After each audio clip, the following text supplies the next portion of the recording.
为何一句一句的咒詛，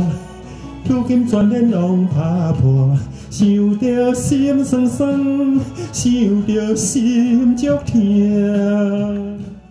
13岁时去到城市打拼，白手起家，事业成功的建设公司董事长吴木，伊还有另外一个身份，就是演艺界歌手。因为一次因缘际会，吴木认识到唱片制作人徐佳良，而徐佳良也对吴木海口式唱腔印象深刻，引荐伊到唱片界。伊不但出过唱片，嘛开过演唱会，为了回馈歌迷以及帮助弱势，今年特别以迎接府城建成400档，再度伫文化中心办公益演唱会。这是我的专辑唱片第4张包括1张合集拄啊5张安尼第2次的文化中心的演唱会介绍我的新歌嘛非常感谢咱的台南乡亲咱的父老兄弟姊妹安尼支持安尼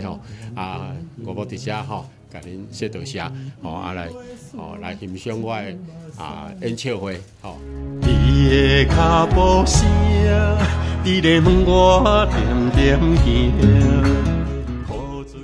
吴木新歌公益演唱会10月19暗时7点，将伫咧台南文化中心登场。吴木除了演唱这首伊的专辑新歌，也邀请老福州、田延梅、刘佑荣、方顺吉以及蔡以真等多位艺人同台演出，欢迎市民朋友免费售票入场观赏。台南新闻张硕伟采访报道。